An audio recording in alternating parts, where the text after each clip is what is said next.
Welcome to the 8th edition of World Intellectual Property Forum.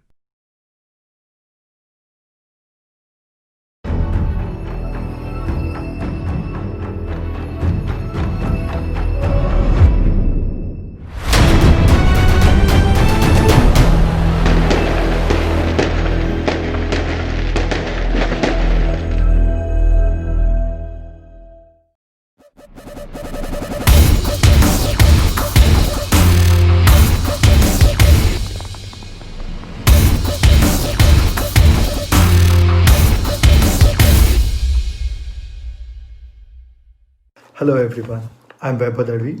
I'm heading IP department at Welspun Group. At the outset, I would like to thank WIPF for giving me an opportunity to share my views on artificial intelligence and copyright. How far can you go? It is a very apt phrase, how far can you go? Because we don't know how far we can go so far artificial intelligence is concerned. Many of us must have seen the movie Terminator or The Matrix, and those who have seen it may be carrying an image of artificial intelligence or the machine as a destroyer. But in present time, artificial intelligence is wearing hard hat of the creator. So let's see what artificial intelligence has able to create.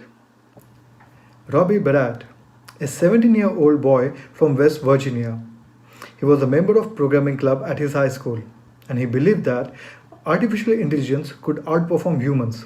His peers at the club were not convinced with his theory, so asked for a proof. Within a 1 week's time, he created artificial intelligence or a neural network which could rap. The painting, famously known as the next Rembrandt. Rembrandt is undoubtedly greatest visual artist in the history. Almost 400 years after his death, a new painting was created using data which was unveiled in 2016. Now let's see the novel Konpyudaga Shosetsu wo Kakuhi. In English, it means The Day Computer Writes a Novel. This novel was co-authored by artificial intelligence, and this novel passed the first round of screening for National Literary Prize. Google's artificial intelligence has been writing its own poems. Boston Pharma, a startup, has developed a drug, and the drug was developed using algorithm. It's already on a clinical trials which will fight cancer. So now we'll see how artificial intelligence created the art. What Robbie Barat did. Barat used two neural networks, one generator, second discriminator. Then he fed 6,000 Kanye West lyrics into the neural network, and then artificial intelligence could rap. Next, Rembrandt. They developed 4 steps. 1. They gathered the data. They brought all the paintings of Rembrandt together.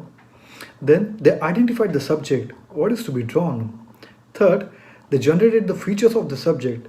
For example, what would be the gender of that subject, age of that subject, facial hair, hairstyle, and the direction in which that subject is looking. Once this parameter was finalized, data was gathered, and next masterpiece was unveiled in 2016. Let's see what Google did. Google fed 11,000 unpublished books to its artificial intelligence.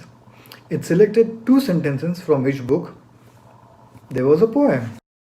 Now if you see, this is how a simple neural network will look like. There's an input layer, then there's an algorithm, and there's an output layer. What neural network does? It mimics the way human brain operates.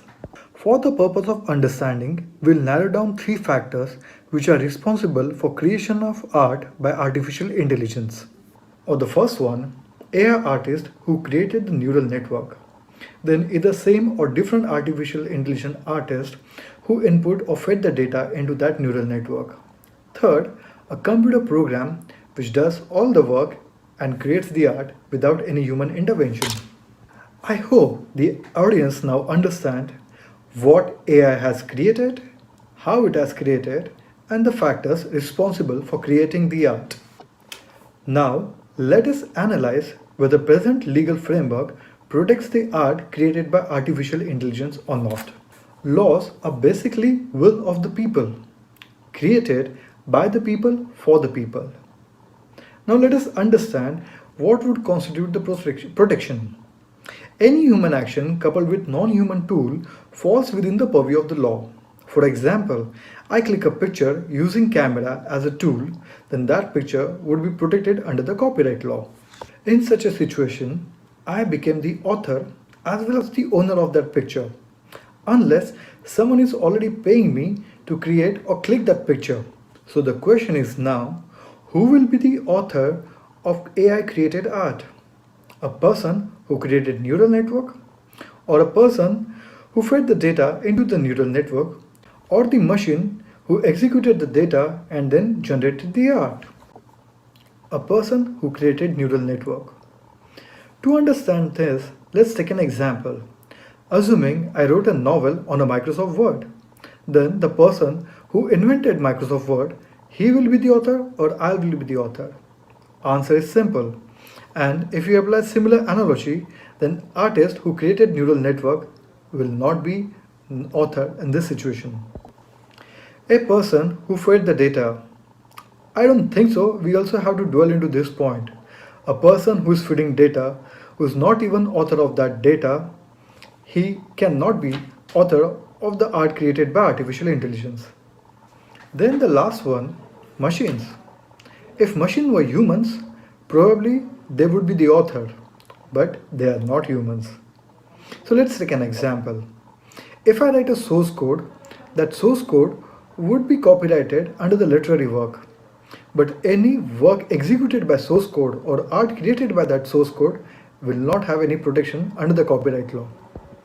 Globally, only natural persons are recognized as an author. However, UK has gone a step further with the section 178 of CDPA, Copyright Design Protection Act. UK proactively attempted to address the non-human authorship issue with this section. So with this section, it has defined computer-generated work when there is no human author for the work. Other than UK, other countries have shown restraint in recognizing non-human beings as an author, and hence there is an ambiguity in terms of who would be author in AI created art. Now let us analyze, in absence of author, who will be the owner of the AI created art. We know that author is the first owner of the art. Also in the cases, the one who causes work to be created should be the owner of the art. So, if any employee is carrying out any work or creating any art during the course of his employment, then the employer becomes the owner of that art. In absence of clear legal framework, let us see how code has been dealing with such situations. Let us analyze Naruto versus David Slater case. David Slater is a British photographer. He went to Indonesia for wildlife photography. In Indonesia, he placed his camera in such a way that it would be accessible to macaques. Macaques are one of the species of monkeys. So one of the female macaw decided to take matter in her own hand and started clicking her own selfies. Monkey's selfie, one of its kind, David Slater started licensing those selfies and started commercially exploiting the same. But then there's a twist. PETA decided to initiate legal proceedings against David Slater as next best friend of macaque. They named the macaque as Naruto, and they argued that Naruto is the one who clicked the picture and becomes the author and technically owner of those pictures and should be able to exploit the same. The court ruled out that monkey cannot be author under the present legal framework, and hence the pictures will not have any copyright. So in absence of copyright protection, the work falls in the public domain. With this same analogy, art created by artificial intelligence in absence of author will not be copyrighted. And the identical view was taken by Australian court in Accor versus UCOP. Then one could argue, why do we need to protect art created by artificial intelligence? In absence of copyright protection or a necessary recognition, there could be major legal implications in the art created by artificial intelligence. What happens when the art is obscene or scandalous? Who will pay damages for defamatory art? What will happen to plagiarized work? If artificial intelligence infringe the data, who will pay damages? For example, Can Kanye West initiate cease and desist notice against Robbie Barat saying that his lyrics have been infringed? Then is Robbie Barat responsible or the machine? Lastly, there could be serious commercial implication if the art created by artificial intelligence is not protected. AI is already being used in music industry, gaming industry, as well as in journalism. In the event the work is not protected, then it is free to use and reuse without paying any royalty. This will discourage the companies who are creating the art, also commercially exploiting the same. It will also discourage the investor investing into those companies. In absence of proper incentives, no one creates, no one develops, no one initiates. What happened to David Slater? The litigation cost almost broke him. He publicly announced that he has lost interest in photography. He is considering another jobs like dog walking or working in a restaurant. This leads to a very vital question. How far can you go? Law will always catch up and gets matured with the time. But for the law to get matured, it will need to find its source first. Maybe with the view of customs and usages, religion, I think not possible in present situation. Codified law such as legislation, judicial decisions, commentaries, or equity like Magna Carta. It is clear that humans do not have monopoly over the inventions or creating an art. So how can we protect it? Should law be amended and incorporated what the work has been carried out by the machines and amend accordingly? If yes, then what will happen? Would machines will also get equal rights? Right to property, right to live? If not, then can we have a separate rules and regulations for the work created by artificial intelligence? There could be other ways to explore these areas.